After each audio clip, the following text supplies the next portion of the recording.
हरे कृष्णा। राधे राधे। तो जय जी, जो हमारा सेशन है उसी से शुरुआत करते हैं, जो उसका नाम है भक्ति, जीवन और माया। जीवन के लिए भक्ति ज़्यादा आवश्यक है या माया आज के समय के अनुसार? डिपेंड्स। अगर आप वैराग्य ले रहे हैं तो माया बिल्कुल ही आपके लिए ज़रूरी नहीं है। लेकिन अगर आप एक सांसारिक जीवन जी रहे हैं तो मुझे लगता है भक्ति और माया का एक बैलेंस आपके लिए बहुत ज़रूरी है। वरना उसके बिना शायद भक्ति ठीक से नहीं कर पाएंगे, और अगर भक्ति नहीं हुई तो माया का इस्तेमाल ठीक से नहीं कर पाएंगे। तो ये दोनों का बैलेंस अगर बना रहेगा तो जीवन अच्छा चलेगा, अगर आप सांसारिक जीवन जी रहे हैं तो। नहीं तो आप वैराग्य लेकर फिर आपके लिए मेरे हिसाब से माया ज़रूरी नहीं है, फिर पूर्ण रूप से आप भक्ति में ही रहिए तो अच्छा है। क्या संयोग है कि पिछले साल जब हम यहाँ साहित्याज तक का कार्यक्रम कर रहे थे तब उस समय राम मंदिर का उद्घाटन हुआ था और इस बार महाकुंभ चल रहा है। जी। 50 करोड़ से ज़्यादा श्रद्धालु डुबकी लगा चुके हैं, जिसमें नवयुवक, नई पीढ़ी सबसे ज़्यादा है। उस पर आप क्या कहना चाहेंगी, क्या दर्शाता है? कि मेरा देश बदल रहा है। मुझे खुशी है कि हम भक्ति की ओर बढ़ रहे हैं। मुझे खुशी है कि राम मंदिर को लेकर, महाकुंभ को लेकर जो उत्साह आज युवाओं में है वो कहीं ना कहीं दर्शा रहा है कि धीरे धीरे लोग अध्यात्म की ओर, भक्ति की ओर एक खुले मानसिकता के साथ बढ़ रहे हैं। तो मुझे खुशी है इस बात की। और जो आयोजन, जो सारी चीज़ें वहाँ पर आप देख रहे हैं, आप उससे संतुष्ट हैं? क्या आप गई? हाँ जी, मैं तो शुरुआत में ही जाकर आ गई थी। मैं 14 तारीख को गई थी, हमने अमृत स्नान किया था।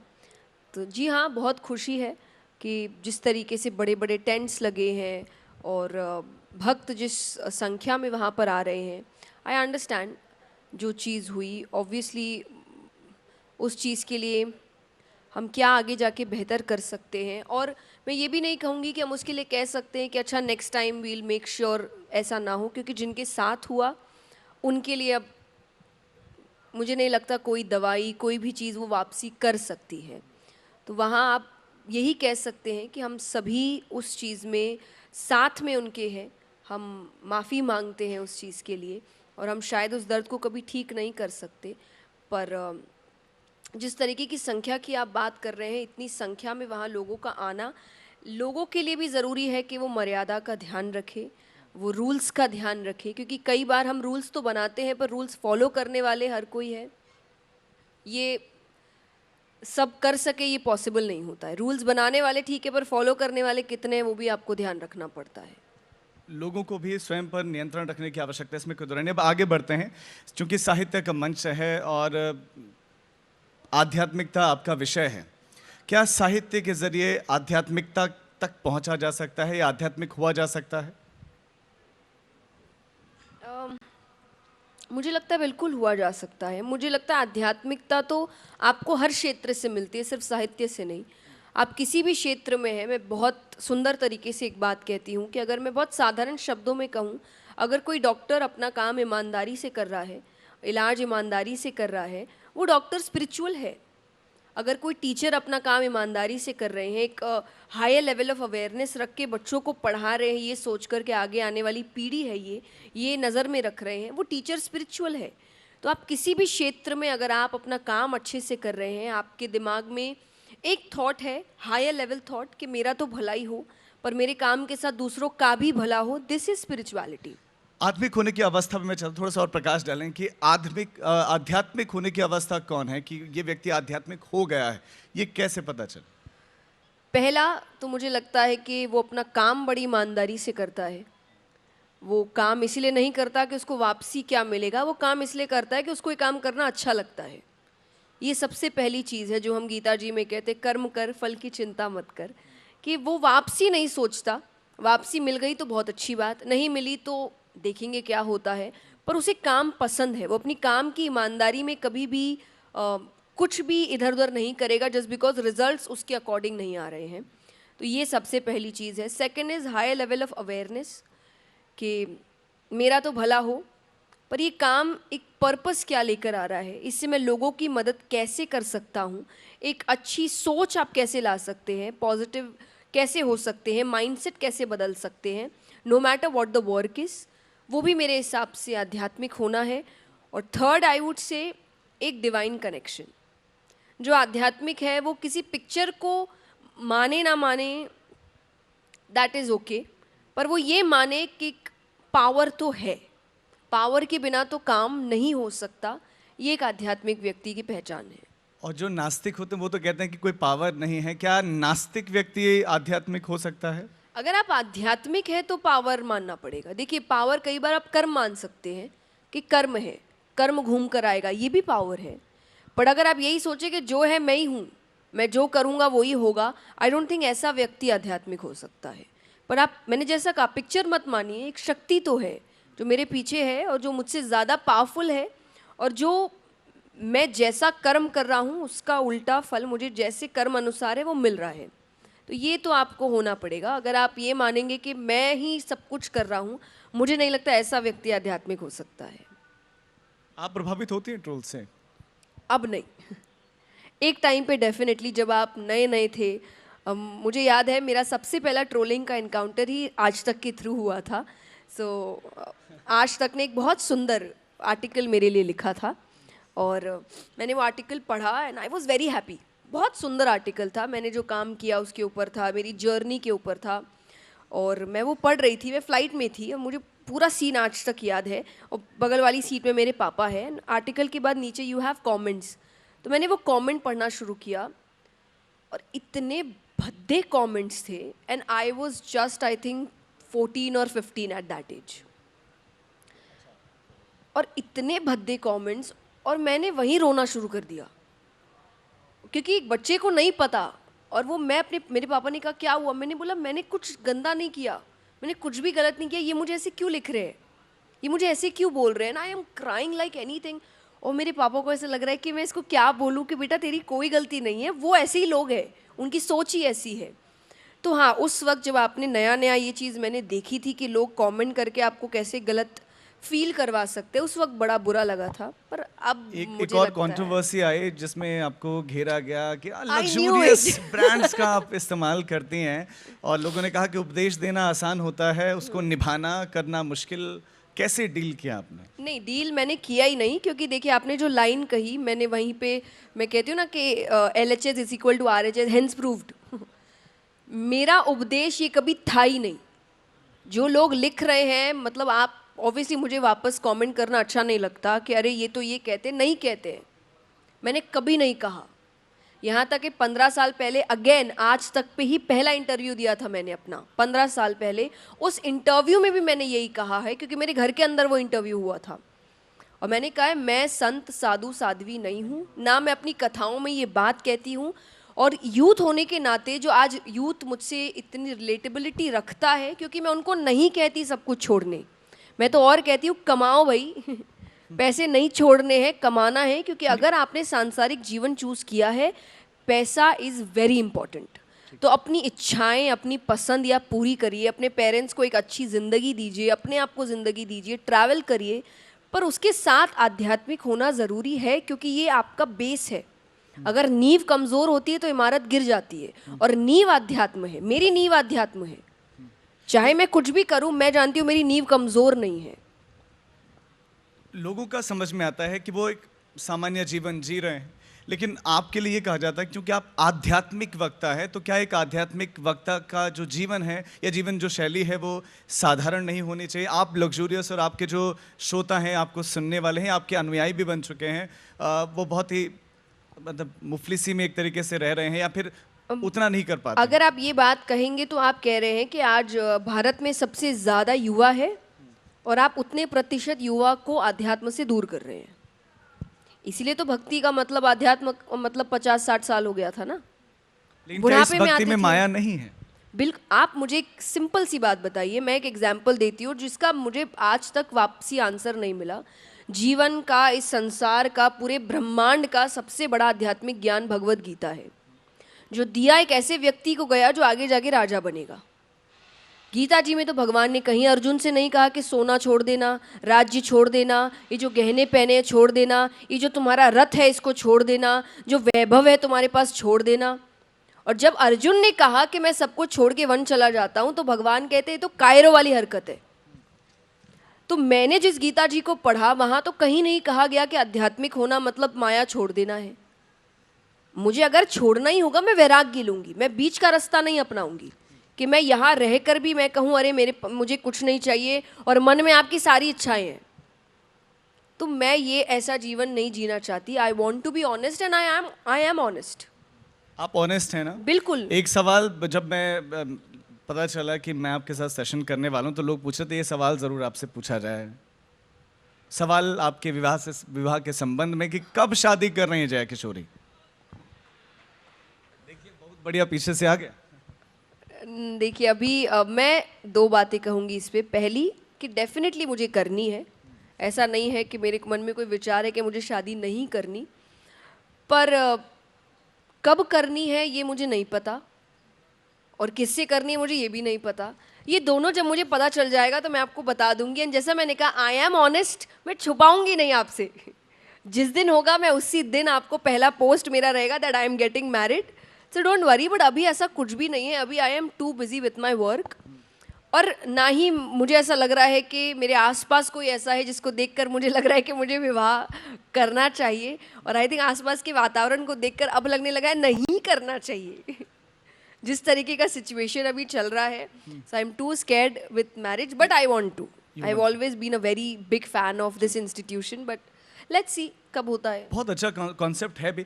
आप चूंकि आध्यात्मिक वक्ता है, लोग आपके पास आते होंगे पूछने के लिए कि हमें कब शादी करनी चाहिए। एक आइडल एज आपकी नज़र में क्या है विवाह की? देखिए अगेन इसमें दो बातें हैं। वन, पहला आंसर इज जब आपका मन, जब आप रेडी हो, जब आपको लगे कि मैं शादी जैसी बड़ी जिम्मेदारी को निभाने के लिए तैयार हूँ, तभी आपको शादी करनी चाहिए, क्योंकि ये बहुत बड़ी जिम्मेदारी है। इसीलिए अगर हम आज देखें कि आप अब्रप्ट डिसीजंस लेते हैं, फिर अब्रप्टली वो रिश्ता टूट भी जाता है, तो ये सब कहानी करने की बजाय प्लीज़ टाइम लीजिए, सोचिए, विचारिए, जितने भी प्रोज कॉन्स हैं सब कुछ देखिए। क्योंकि हमको शादी मतलब सिर्फ तामझाम ही नज़र आता है, हल्दी मेहंदी संगीत, इसका लहंगा पहनेंगे, उसका लहंगा पहनेंगे, शादी यहाँ करेंगे, शेरवानी इसकी होगी, रिंग ऐसी होगी। नोबडी इज टॉकिंग अबाउट कि जब वो 100-200 लोग घर चले जाएंगे तब ये दो अपने कमरे में जाएंगे आगे के 50 से 60 साल के लिए। तब झगड़े भी आएंगे, महंगाई आएगी, बच्चे आएंगे, बहुत सी प्रॉब्लम्स आने वाली है, आपके ओपिनियंस मैच नहीं करेंगे। तो मुझे लगता है ये एक थॉट आपके पास होना चाहिए, only then you get married. Second is obviously your biological clock, so that depends on you, but we have numerous options these days, so if you think you're open to that तो आप देख सकते हो। but हाँ, this is what I feel। क्या क्या qualities होनी चाहिए? मतलब एक आप बता सकते हैं कि आपका क्या पैमाना है जिससे कई और जिनकी शादी हो रही होगी वो भी अपने आप में उस तरह के बदलाव ला सके, उस तरह का व्यक्तित्व बन सके? दो तीन चीज़ें बहुत मुझे लगता है बेसिक होती है, जिसमें पहला है रिस्पेक्ट, इज्जत होनी चाहिए दोनों के मन में, दोनों के लिए, दोनों के मन में, दोनों के व्यक्तित्व के लिए, दोनों के मन में, दोनों के काम के लिए। ये रिस्पेक्ट आई थिंक सबसे इम्पॉर्टेंट चीज़ होती है। मेरे लिए प्यार दूसरे नंबर पे आ सकता है, पर इज्जत पहले नंबर पे है। कि अगर बात आपके स्वाभिमान की हो तो सामने प्यार ही क्यों ना हो, छोड़ देना चाहिए। लुक्स के बारे में क्या कहेंगे? See looks, I feel beauty is in the eyes of the beholder. मैं आपको ऐसे ऐसे लोग दिखाऊंगी, उनको जिनसे प्यार है ना, उनके सामने उनको दुनिया की कोई सुंदरता नज़र नहीं आती है। उनको सबसे सुंदर उनका ही व्यक्ति लगता है, उनका पसंदीदा व्यक्ति लगता है। तो सुंदरता आपकी आंखों में है। अगर आपको किसी से प्यार हो गया ना, आप एकदम एवरेज इंसान को आप मिस इंडिया और मिस्टर इंडिया बना देते हो। तो ये प्यार है। तो मुझे नहीं लगता लुक्स में हम कुछ कह सकते, that is up to you. आपको क्या सुंदर लगता है, आपको कौन अच्छा लगता है। बट येस, अगर आपकी पसंद केवल बाहरी सुंदरता की वजह से है, देन इट्स नॉट गुड, क्योंकि वो कुछ दिन बाद आपको बड़ा नॉर्मल लगने लग जाएगा, वो सुंदरता, वो तामझाम। तो आपको सोच, जैसा मैंने कहा, सम्मान, सोच, व्यक्तित्व, मानसिकता, ये चीज़ें प्यार को आगे बढ़ाती है। वरना सुंदरता जिस दिन ख़त्म होगी तब वही आदमी आपको देखे नहीं सुहाएगा, क्योंकि उसकी सोच अच्छी नहीं है। तो ये 3-4 चीज़ों पे आप ज़्यादा ध्यान दीजिए। बाकी जो हमारी कथाएं कहती है, प्रेम जितना निस्वार्थ हो उतना सुंदर होता है। तो स्वार्थ की आप कम ही चीज़ें रखें तो अच्छा है, बाकी सब निस्वार्थ रखिए। श्रीमद् भगवत गीता में कुछ इससे जुड़ा हुआ है जो आप सुनाना चाहें? प्रेम से जुड़ा, देखिए वहाँ वो भगवान उनको युद्ध करना सिखा रहे हैं, तो वहाँ तो भगवान कह रहे हैं इनडायरेक्टली शायद आज की भाषा में कि प्यार मोहब्बत धोखा है, पढ़ ले बेटा मौका है। क्योंकि वहाँ अर्जुन यही कह रहे हैं ना, ये मेरा अपना है, वो मेरा अपना है। भगवान के अपना वगैरह बाद में, अभी जो धर्म है वो कर, और धर्म योद्धा का युद्ध करना है। तो मुझे लगता है कि that's what Gita ji teaches you. पर अगर उस वक्त, जैसे मान लीजिए आप किसी रिश्ते में हैं, तो गीता जी आपको यही सिखा रही है कि उस वक्त आपका धर्म जो है आपको उस पर ध्यान देना। जब आप रिश्ते में प्रवेश करते हैं, वो रिश्ता आपका धर्म बन जाता है, और आपको उस रिश्ते पे अपना पूर्ण ध्यान, पूर्ण समय, आपका दिमाग, आपकी सोच, उसको कैसे अच्छा करना है, इन सब चीज़ों पर आपका ध्यान होना चाहिए, तभी रिश्ता निकल सकता है।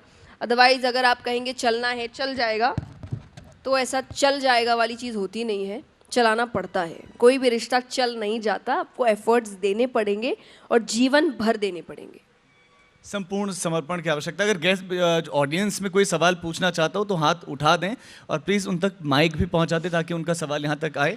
लेकिन ठीक है, मैं अभी मेरा जो सवाल है, जब आप पर बहुत तरह के जो क्रिटिसिज्म हो रहा था, तो आपने कहा कि मैं कोई साधु संत नहीं हूँ, तो क्या पहले भी सांसारिक, कहा, मैंने अभी नहीं कहा, ये बात मैं पहले से कह हाँ रही आप हूँ। कहती आ रही, हाँ। तो क्या आध्यात्मिक जीवन और सांसारिक जीवन साथ साथ चल सकता है? बिल्कुल चल सकता है, क्यों नहीं चल सकता है, और सब चला रहे हैं। आप मुझे कह रहे कौन से आध्यात्मिक व्यक्ति हमारे आपको आसपास दिख रहे हैं जो माया में नहीं है? मुझे आप बताइए। जो वैरागी है मैं उनके नाम बिल्कुल नहीं लूँगी, जिन्होंने बोल दिया कि वो वैरागी है। बाकी आपको कौन से आध्यात्मिक व्यक्ति दिख रहे हैं कि जो सांसारिक जीवन नहीं जी रहे, जो परिवार में नहीं रह रहे, जो घर में नहीं रह रहे, जो माया से रिलेटेड जितने भी काम है उनका इस्तेमाल नहीं कर रहे? कोई भी नहीं है। और मेरे हिसाब से अगर उन्होंने वैसा जीवन चुना है, गलत भी नहीं है, क्योंकि आज सबसे सुंदर काम तो वही कर रहे हैं। आज आप कह रहे हैं कि समाज बिगड़ रहा है, क्योंकि आपने पावर ही गलत के हाथों में दे के रखा है ना। And money is power. जब आप गलत लोगों के हाथ में पावर देंगे तो यही होना है कि समाज बिगड़ेगा, लोग बिगड़ेंगे, बच्चे बिगड़ेंगे।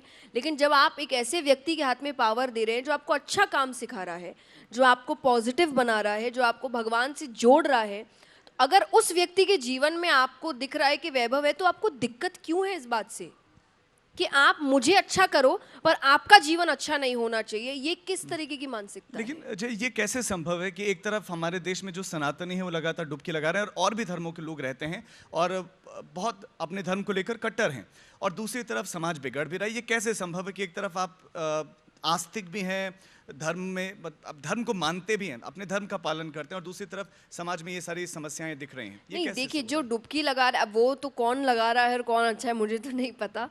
और एक बात देखिए, याद रखिए, डुबकी लगाने से आपके पाप नहीं धुल जाते।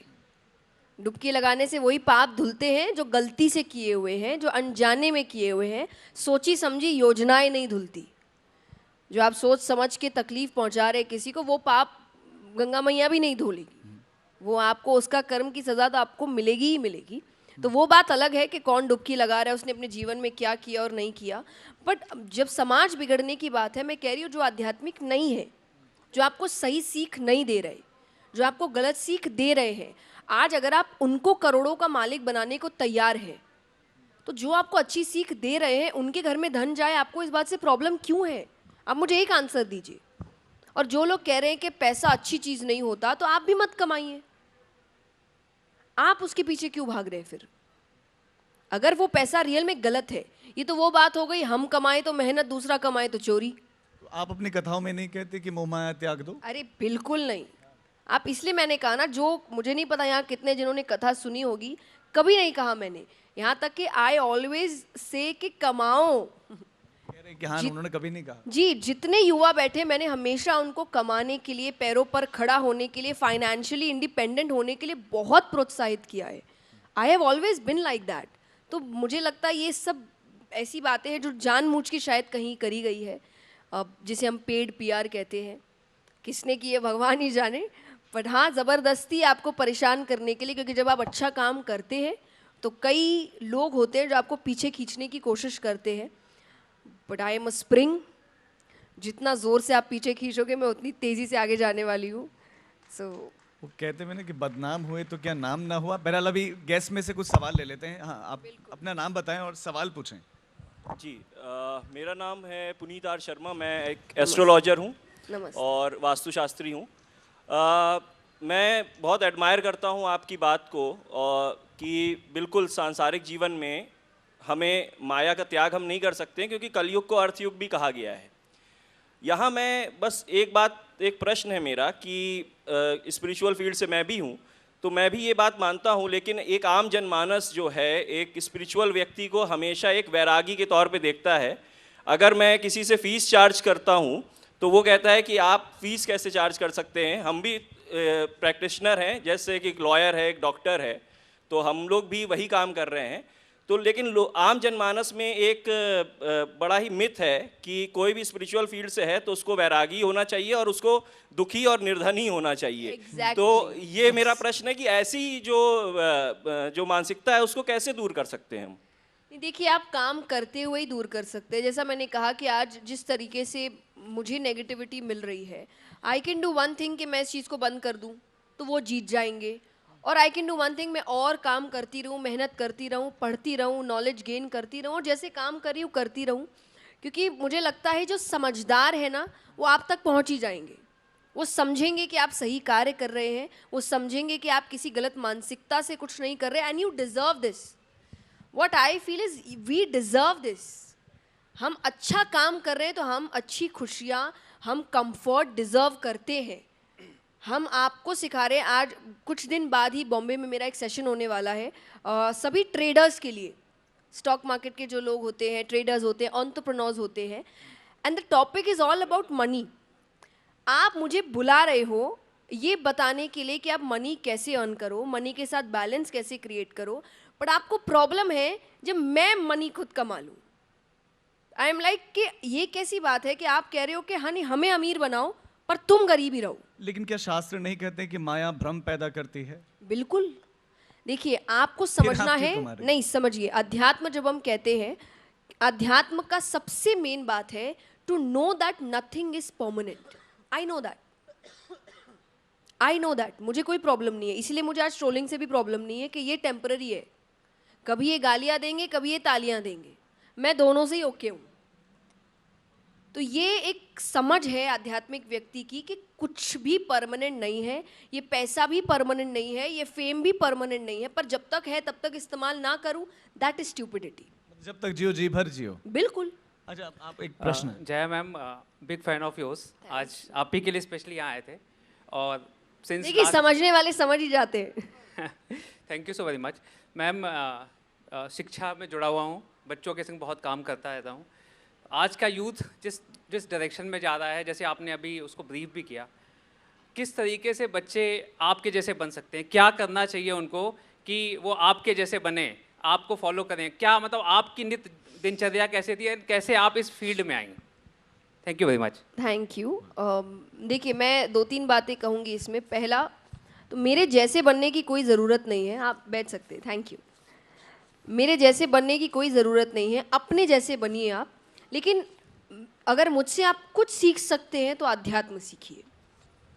मैं ये बात आपको इतने विश्वास के साथ कह सकती हूँ कि आज मैं अपने एज के लोगों को उन प्रॉब्लम्स के साथ जूझते हुए देखती हूँ जिसको लेकर मैं बड़ी नॉर्मल हूँ, कि मैं बहुत जल्दी उसका सल्यूशन निकाल लेती हूँ, या मैं उस वक्त ग्रेसफुल रहती हूँ, या मैं बहुत ज़्यादा स्ट्रेस में नहीं जाती हूँ, और सारा क्रेडिट मैं कहती हूँ स्पिरिचुअलिटी को जाता है।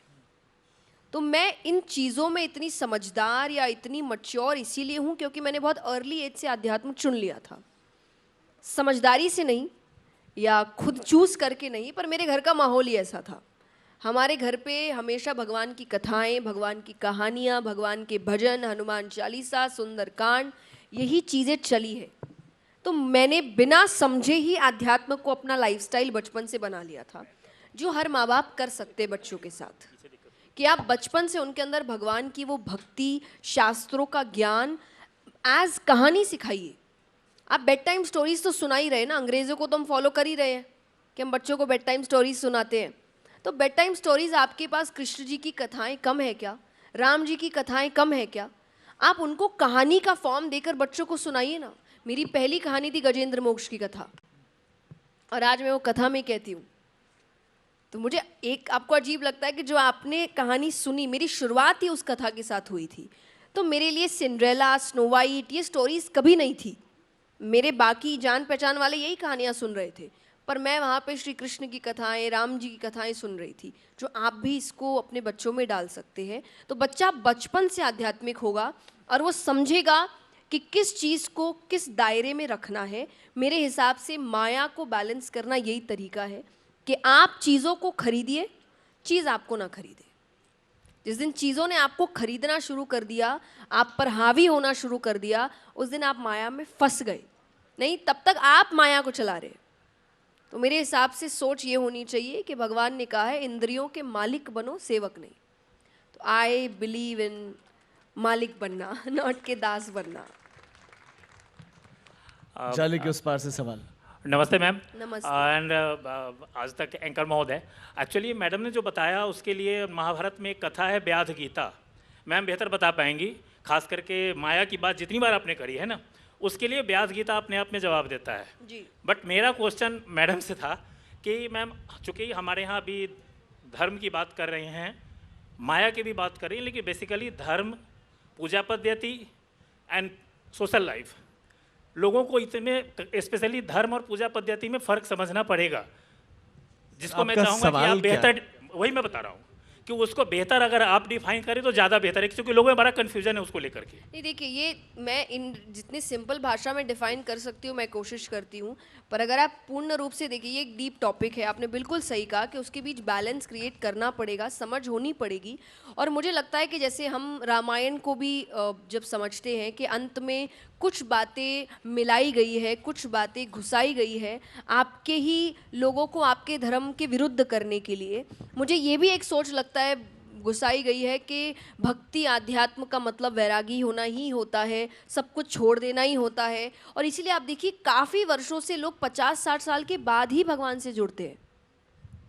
क्यों? क्योंकि उनके अंदर सोच ही ये घुसाई गई है कि पूजा पाठ, भगवान की भक्ति, आध्यात्म, शास्त्रों का ज्ञान, ये सब बुढ़ापे के लिए। अभी अगर आप करोगे तो आपको सब कुछ छोड़ना पड़ेगा, तो यूथ भगवान को ही छोड़ रहा है।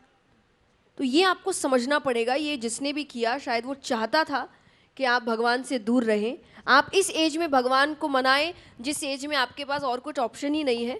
और शास्त्रों को पढ़ के उस वक्त मुझे लगता है होगा क्या, क्योंकि शास्त्र सिखाते हैं कि जीवन जीते कैसे हैं, और हम सीख रहे हैं जब जीवन हमारा ख़त्म होने वाला है। It's of no use. तो क्या बदलते समय के साथ शास्त्रों में भी कुछ बदलाव की आवश्यकता है? नहीं नहीं, शास्त्रों में नहीं, लोगों में, जो ये समझ रहे हैं कि शास्त्र माने 50-60 साल बाद। जितने यंग हो उतनी जल्दी शास्त्रों का ज्ञान आप शुरू करिए और आप देखेंगे आपके जीवन में बेहतरीन बदलाव आएंगे। बेहतरीन मतलब मैं आपको बता भी नहीं सकती, शब्द छोटे हैं, इतना लार्ज स्केल का बदलाव आएगा अगर आप शास्त्रों को अपने जीवन में उतार ले तो। ये लेकिन अर्ली एज होना चाहिए। जितने यंग है बच्चा उतनी जल्दी आप, जब मुझे लगता है जब वो नहीं पढ़ सकता तो माँ बाप पढ़ाएं उसको, माँ बाप उसको पढ़ के सुनाएं। जिस दिन उसकी एज पढ़ने लायक हो जाएगी तब वो पढ़ेगा, पर उससे पहले पेरेंट्स करे, पर करे। ये अर्ली एज शुरू होना चाहिए। बहुत सारे प्रश्न खड़े करने वाले लोग ये कहते हैं कि हमारा देश तो आस्तिकों का देश है और आज से नहीं सदियों से न जाने कब से कितने करोड़ लोग पैदा हुए, कितने करोड़ लोग जा चुके हैं और वो तो आस्तिक ही थे, कुछ तो बदलाव आया नहीं जीवन में।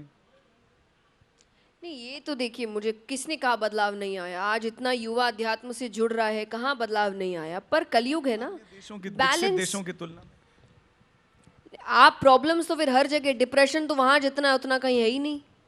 इतना कमाने के बाद भी, इतनी इकोनॉमी अच्छी नहीं, जितना वो रो रहे हैं कोई नहीं रो रहा। आप वृंदावन जाइए, वहाँ सब विदेश से आए हैं और उनको शांति यहाँ मिल रही है।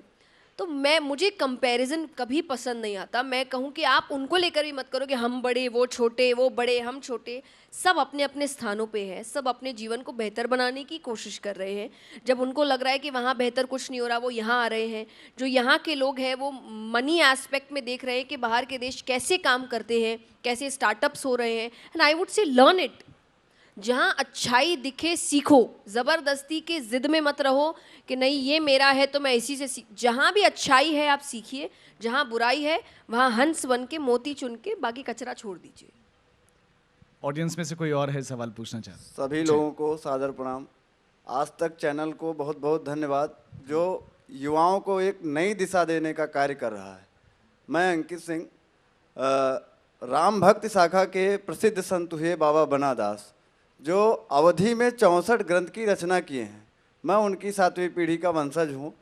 मेरे घर में जो है 6 पीढ़ियों ने कभी विशेष तौर पे बाबा जी पर कोई फोकस ही नहीं किया और तमाम पांडुलिपि मेरे घर पे पड़ी हुई हैं। मैं आपसे विनम्र निवेदन करता हूं कि कुछ मुझे मार्गदर्शन दें जिससे मैं ये कार्य कर रहा हूं, जिससे उस ग्रंथों को मतलब विश्व में प्रचार प्रसार हो और एक नई दिशा बाबा बनादास जी की उपलब्धि। अभी योगी जी ने उनके नाम से महात्मा बनादास अवधि सम्मान शुरू किया है हिंदुस्तानी एकेडमी प्रयागराज से, तो मुझे दिशा निर्देश दें। धन्यवाद। नहीं, दिशा तो मैं कहूँगी यही है, आज तो हमारे पास बहुत ऑप्शंस है, आपके पास सोशल मीडिया है, आप अपनी बात घर बैठे बैठे लोगों तक रख सकते हैं। तो जो भी सीख, जो भी ज्ञान आपको अपने पूर्वजों के द्वारा मिला है वो आप लोगों तक पहुंचाए। अगर खुद जाके नहीं पहुंचा सकते, सोशल मीडिया के माध्यम से पहुंचाए तो वो अपने आप पहुंच जाएगा। मुझे लगता है अगर आपकी बात अच्छी है तो वो अच्छे लोगों तक अपने आप पहुंच जाता है। तो आप रुके ना, आपको जहां आपको मौका मिले आप वो बात लोगों तक पहुंचाएं। ज्ञान जितना बांटते हैं उतना ज़्यादा बढ़ता है। क्या बात है, बात अच्छी हो तो दूर तक जाती है, अपने आप पहुंच जाती है। बहुत गहरी बात। हाँ, कुछ और सवाल हैं? राधे राधे मैम।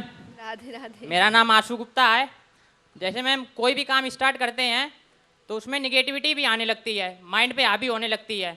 जैसे मैं ही कम्पिटेटिव एग्जाम की तैयारी कर रहा हूँ, कभी कदार होता है निगेटिविटी आने लगती है कि इसमें हमें सक्सेस मिलेगी कि नहीं मिलेगी। और मैम किसी काम को जिस हम उत्साह और फोकस के साथ स्टार्ट करते हैं उसको एंड तक कैसे मेंटेन करें, और हार्ड वर्क और लक इस पर हमें कितना डिपेंड रहना चाहिए? बहुत अच्छा सवाल है। हाँ जी, बहुत ही अच्छा सवाल है और all the very best. I hope आप बहुत सफल हो अपने एग्ज़ाम्स में।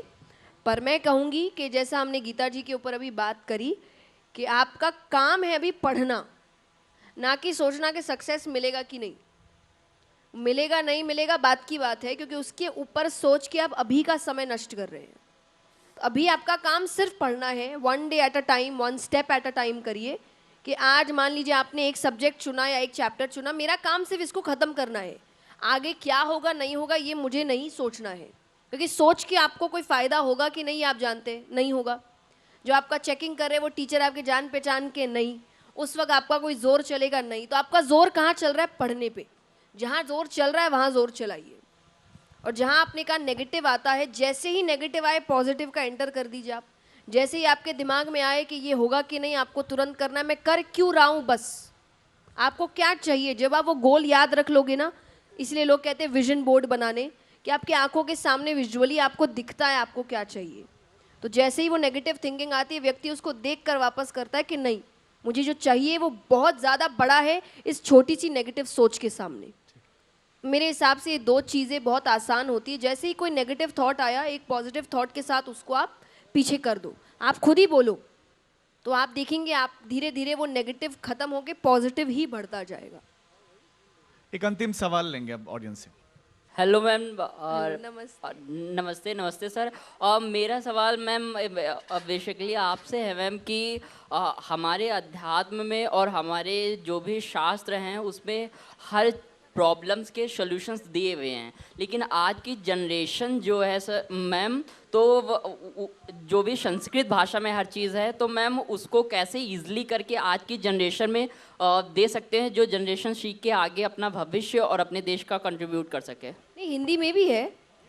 आप किताबें गीता प्रेस से लीजिए, आपको हिंदी में भी किताबें मिलेंगी। आपको ऊपर श्लोक लिखा है, नीचे हिंदी में पूर्ण रूप से समझाया जाता है। पहले मीनिंग लिखते हैं, फिर उसके बाद 1-2 पैराग्राफ में उस मीनिंग को एग्जाम्पल्स के साथ समझाते हैं। तो मैं हमेशा गीता प्रेस के लिए हमेशा कहती हूँ, उसमें कई किताबें हैं। सागर के मोती बहुत अच्छी किताब है, साधन सुधा सिंधु बहुत सुंदर किताब है। आप ये किताबें पढ़िए, उनमें आपको हर शास्त्र से कोई ना कोई एग्जाम्पल देकर बात समझाते हैं। तो ये, और सब हिंदी में है, तो आप बहुत इजीली समझ सकते हो। नास्तिकों के लिए आपका क्या संदेश है? मेहनत करो, फिर कर्म पे ध्यान दो। आप जैसा कर्म करोगे वैसा फल मिलेगा। नास्तिक तो ये कहते हैं कि हम तो कर्म ही कर रहे हैं, हम तो कर्म पर ही विश्वास करते हैं और स्वयं पर ही विश्वास करते हैं। ये भी बहुत समझदार नास्तिक है। मैं कहूँगी अगर आप नास्तिक भी है ना, तो वो नास्तिकता में समझदारी होनी चाहिए। लेकिन नास्तिक व्यक्ति ये नहीं होता जो दूसरों को बेइज्जत करता है। नास्तिक व्यक्ति ये है कि मैं ये चीज़ नहीं मानता, जो माने उसका अपना ओपिनियन है, मैं नहीं मानता जब तक मुझे फुल प्रूफ तरीके से समझाया नहीं जाएगा। I am okay with that, क्योंकि ऐसा इंसान ना रिसर्चर होता है। जो रिसर्च खुद करने की कोशिश करता है, किसी के दबाव में आकर नहीं मान लेता कि क्या है, तो मुझे ऐसा व्यक्ति सही लगता है। मुझे ये नहीं पसंद जो ये कहे कि हम मानेंगे भी नहीं, ढूंढेंगे भी नहीं, और जो ढूंढ रहे हैं वो बेवकूफ़ है, जो मान रहे हैं वो बेवकूफ़ है। तो मुझे वो व्यक्ति ज़्यादा बेवकूफ़ लगता है। तो अगर आप नास्तिक भी है तो नास्तिकता में भी समझदारी होती है। अगर आप समझदार नास्तिक है, मुझे आपसे कोई प्रॉब्लम नहीं है, क्योंकि आप देश के लिए बेहतर ही काम करेंगे। पर जो बेवकूफ़ नास्तिक है वो खुद भी बेहतर नहीं करता, वो आस्तिक को भी बेइज्जत करता रहेगा, और देखा जाए उसका ज़ीरो कंट्रीब्यूशन रहता है फिर देश में या समाज में। तो ये ज़्यादा गलत होता है। तो मैं नास्तिकों से भी कहती हूँ कि फिर आप कर्म अनुसार काम करिए, आप कोई पिक्चर भगवान मत मानिए, आप कर्म मानिए। तो जैसा कर्म करोगे वैसा फल मिलेगा। तो अच्छे कर्म करो, बेहतर कर्म करो, समाज को आगे ले जाने वाले कर्म करो, क्योंकि जो दोगे वही वापस मिलेगा। अच्छा करोगे तो समाज भी आपको अच्छा वापस करेगा। वो लोग भी ये कहते हैं कि जैसे आध्यात्मिकता या आस्तिक होना भी एक अवस्था है, नास्तिक होना भी एक अवस्था है, जहां आप कई स्टेप्स पार करने के बाद नास्तिक बनते हो। पढ़ने के बाद अपने ही धर्म ग्रंथों या आप जिस भी धर्म से हो उनको पढ़ने के बाद आप उस अवस्था में पहुंचते कि इसमें कुछ कमियां हैं। अब देखिए, आपने जैसे कहा उसमें कुछ कमियां हैं, गलत नहीं है, कमी कहाँ नहीं होती है। और आप एक बात समझिए, भगवान के 24 अवतार हुए, विष्णु भगवान ने 24 अवतार लिए हैं। अगर आप शास्त्रों में जाकर श्रीमद् भागवत पढ़ते हैं, 24 क्यों अलग अलग अवतार लिए गए? एक ही अवतार में सब समझा सकते थे ना, वो भगवान है। 24 अवतार लेने की क्या ज़रूरत है? क्योंकि टाइम के अनुसार अवतारों को बदलना पड़ेगा, उनकी सीख बदलनी पड़ेगी, उनके काम करने का तरीका बदलना पड़ेगा। तो चेंज तो आपको भगवान ही बता रहे हैं कि टाइम अनुसार बदलना पड़ता है, कुछ चेंजेस लाने पड़ते हैं। कुछ चीज़ें बनाई गई क्योंकि उस वक्त परिस्थितियां ऐसी थी, अब नहीं है, तो आप उस चीज़ को हटा सकते हो अब। तो ये समझदारी तो आपको भगवान ही सिखाते हैं। जैसा मैंने कहा, रिजिड होने से काम नहीं बनेगा, आपको परिस्थिति अनुसार चीज़ें समझ के बदलाव लाने में ही आपका काम बेहतर क्या बनेगा। धर्म ग्रंथों का मिस इंटरप्रिटेशन भी हो रहा है? क्योंकि बिल्कुल। ढोल गवार शूद्र पशु नारी बिल्कुल, सकल बिल्कुल। ताड़ना के अधिकारी, तो उसको अलग अलग तरह से लोग लेते हैं। आपका उस पर क्या टेक है? नहीं, बिल्कुल। जब व्यक्ति, मुझे तो सबसे गलत बात यही लगती है जब शास्त्रों को लेकर हम किताबें लिखते हैं और उसमें व्यक्ति उसके मन की जो भी इच्छाएं हैं वो डालता है सीख लिखकर। मुझे लगता है सबसे पहले तो वहाँ ये लिखना चाहिए कि इस किताब का शास्त्र से कोई लेना देना नहीं है, ये मेरे अपने मन की सोच है। तो ये ज़्यादा बेहतर होता है। पर आजकल जो इंटरप्रिटेशंस निकल रहे हैं उसको लोग पढ़ के उसी को गीता जी मान लेते हैं, उसी को रामायण मान लेते हैं कि ये उन्होंने लिखा है तो उसी से सीख के लिखा होगा। I think that is bad. आपको एग्जैक्टली समझना पड़ेगा, क्योंकि देखिए एक ही शब्द अलग अलग जगह अलग अलग मतलब रखते हैं। जैसे हम एक कथा करते हैं जिसमें भरत जी की कथा आती है, राम जी के भाई नहीं, एक राजा हुए भरत, उनकी कथा आती है। तो उनका प्रसंग बढ़ते बढ़ते उनको एक नाम दिया गया था जड़ भरत। जड़ के बहुत मतलब है। जड़ का एक मतलब होता है स्टेशनरी। अब अधिकतर जब मैं कथाओं में लोगों से पूछती हूँ कि जड़ मतलब क्या है, तो वो कहते हैं कहीं भी चीज़ स्थित है, स्टेशन। वो समझ ही नहीं पा रहे जड़ का एक और मतलब है मूर्ख। वहाँ पे जड़ भरत का मतलब था मूर्ख भरत। गांव वालों ने उनका नाम मूर्ख भरत रखा था। अब जिसको वो नहीं पता वो उस जड़ को स्टेशनरी लगा के, उसका मतलब लगा के उस चीज़ को समझेगा, अर्थ का अनर्थ हो गया। तो आपको इसीलिए अब गीता जी में ये भी एक बात आती है कि जब भी आप शास्त्र को पढ़ने की कोशिश करते हैं तो आपके सामने एक ऐसा व्यक्ति होना चाहिए जो शास्त्रों का ज्ञाता है, जो शास्त्रों को अच्छे से समझता है। आपको उनके नीचे रहकर ही पढ़ना पड़ेगा, क्योंकि आप अकेले नहीं समझ सकते। और जहाँ आपको कन्फ्यूजन हो जाके पूछो किसी से, इंस्टेड ऑफ सेइंग कि मैंने ये समझा और यही इसका मीनिंग है और यही सोच के अब मैं अपने आगे के जीवन को जीऊँगा। This is what I do. मैं ये नहीं मानती भगवान गलत कर सकते हैं। तो अगर मुझे कहीं बात गलत लगती तो मैं कहती हूँ बताने वाला गलत है, समझाने वाला गलत है, मेरे भगवान गलत नहीं हो सकते। फिर मैं रिसर्च खुद करूँगी, और मैं रिसर्च करती हूँ तो आगे जब आपको पता चलता है कि हाँ ये एक मिस इंटरप्रिटेशन था, किसी के अपने मन की सोच थी। जैसा आपने कहा कि कई श्लोक है, कई दोहे हैं जिसको लोग अपने मन से बातें कर देते हैं। तो मेरा यही मानना है कि भगवान गलत नहीं होते, बताने वाले गलत हो सकते हैं, समझाने वाला गलत हो सकता है, मैं भी गलत हो सकती हूँ। मेरी बातों को भी आप आँख पर पट्टी बांध के भरोसा ना करें, क्योंकि सनातन धर्म आपको अंधविश्वास नहीं सिखाता। आपके शास्त्र प्रश्नों से शुरू होते हैं और प्रश्नों का मतलब ही जिज्ञासा होता है। जिज्ञासा जिंदा रखिए, पढ़िए, खुद पढ़िए, रिसर्चर्स बनिए और आप देखिए भगवान आपको खुद को मिलेंगे। क्या बात है, जिज्ञासु होना ज़रूरी है, इस पर तो ज़ोरदार तालियां होनी चाहिए। एक दो अंतिम सवाल, हमारा जो समाज मौजूदा है, चूंकि आप तो इतनी सभाएं करते, इतने लोगों से मिलते हैं, क्या सही दिशा में है? मैं 50-50 कहूँगी यहाँ पे। 50-50? हाँ जी, 50 सही दिशा में जा रहे हैं, सीखने की कोशिश कर रहे हैं या उनके अंदर जिज्ञासाएं पैदा हो रही है, स्पेशली फॉर यूथ। मैं बहुत लकी हूँ, मेरी कथाओं में 80% संख्या युवाओं की होती है। जनरली जब आप कथाओं में जाते हैं वहाँ पे ज़्यादा संख्या बुजुर्गों की होती है, पर मेरी कथाओं में 80% यूथ होता है।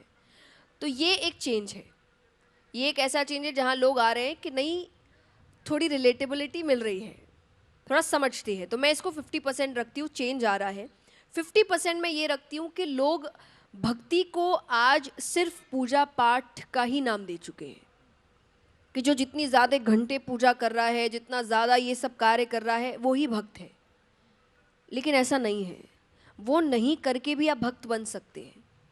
इसलिए कई बार हम जब आप शास्त्रों को पढ़िए ना, आपको कहाँ पूजा पाठ सिखाई जा रही है मुझे बताइए। बहुत कम स्थान पे आपको बताया जा रहा है कि पूजा ऐसा करते हैं, हर जगह तो जीवन जीना सिखाया जा रहा है।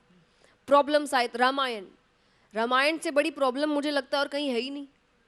आज हमारे लाइफ में थोड़ा सा स्ट्रेस नहीं आ जाता या कोई हमें मनचाही चीज़ नहीं मिली, हम कितने पागल हो जाते हैं। वहाँ राज सिंहासन छूट गया भाई, राजा बनना कितनी बड़ी बात होती है। और चलो वो छूटा सो छूटा, राम जी कह सकते थे कि चलो राज सिंहासन मत दो, राज्य तो मत छीनो, राजकुमार तो अभी भी हूँ मैं, घर से क्यों निकाल रहे हो। तो राज सिंहासन गया, जो था वो भी गया। उसके बाद भी वो मुस्कुरा ही रहे हैं और अपनी माता से जाकर यही कहा है कि राज छीना नहीं है मुझसे, मुझे तो वन का राज्य दिया है, वहाँ का राजा बनूंगा जाके। इसको पॉजिटिविटी कहते हैं, पॉजिटिव माइंडसेट। ये नहीं मिला ठीक है, लेकिन आगे जो मिलेगा वो ज़्यादा बेहतर होगा। और यही सोच मेरी भी है कि कई बार आपको मन की चीज़ें नहीं मिलती, क्योंकि आगे बड़ी चीज़ें आपका इंतज़ार कर रही है। जीवन चलाने के लिए माया आवश्यक है, लेकिन उसके पीछे भागना, मेरे हिसाब से भागना भी सही है अगर आप दिमाग खोल के भाग रहे हैं। आंख बंद करके भागोगे तो आप गलत काम करोगे। क्योंकि भागना, देखिए आज भागने का मतलब बहुत कुछ हो सकता है। एक हो सकता है मैंने दिन रात एक किया है कुछ काम करने के लिए, कोई जॉब लेने के लिए, मेरी नज़र में वो भागना है, क्योंकि उसको लग रहा है उसका पैकेज इतना अच्छा है या मुझे इस कंपनी में काम करना है। वो उसकी अपनी सोच है, वो सांसारिक जीवन जी रहा है, वो एक साधु की तरह नहीं जिएगा। आपकी इच्छाएं हैं, या कई होंगे जिनके मन में होगा कि मुझे ये शूज़ खरीदना है या यहाँ पे जाना है या इस दुनिया की सैर करनी है, हाँ कि नहीं बताइए। तो क्या मैं इनसे कह दूँ ये सब छोड़ दो? परिवार वाले भी तो दबाव बनाते हैं, उनके बेटे का इतना पैकेज है तुम्हारा नहीं है, तो वो हीन भावना पैदा होती है। Again comparison is not my thing. अगर मैं माँ बाप से कहूँगी अगर आप बच्चों को कंपेयर कर रहे हैं तो फिर वो दिन दूर नहीं जब बच्चे माँ बाप कंपेयर करने लग जाएंगे कि उनके माँ बाप तो ये करते हैं, आपने तो ये नहीं किया, उनके माँ बाप तो ऐसी छूट देते हैं। आप कंपेयर मत करिए, आप बच्चों को कभी भी मत करिए। हर बच्चे की अपनी कला है, हर बच्चे का अपना स्पीड है, अपना पेस है। मैं मेरे लिए कहती हूँ, मेरे पिता ने, मेरे माता ने मुझे कभी कंपेयर नहीं किया। मैं तो बिल्कुल ही उल्टी थी। जहाँ सारे बच्चे किसी डिग्री की ओर भाग रहे, वहाँ मैं कह रही हूँ मुझे कथा करनी है, या मुझे कथा पढ़ना अच्छा लगता है, या मुझे भजन गाना अच्छा लगता है। तो मेरे माता पिता ने मुझे कभी भी किसी चीज़ के लिए दबाव नहीं डाला। उन्होंने मेरी कला समझी, मेरी रुचि समझी, और मैं जहाँ जी जान से मेहनत करी हूँ वो समझा, और फिर उन्होंने मुझे इस चीज़ की आज़ादी दी कि आप अपना करियर खुद चुनो। बहुत शुक्रिया, thank you so much Jaya ji. आप साहित्य आज तक इस मंच पर आए, इस मंच की आपने शोभा बढ़ाई, बहुत शुक्रिया, Thank you धन्यवाद। so much. देखिए तालियां, जोरदार तालियां होनी चाहिए। अगर आप मुझसे जुड़ करके अपनी समस्याओं का समाधान चाहते हैं और चाहते हैं कि आपकी समस्याओं को ज्योतिष के माध्यम से सुलझाया जाए, तो आप हमसे संपर्क कर सकते हैं, जुड़ सकते हैं एस्ट्रो तक पर।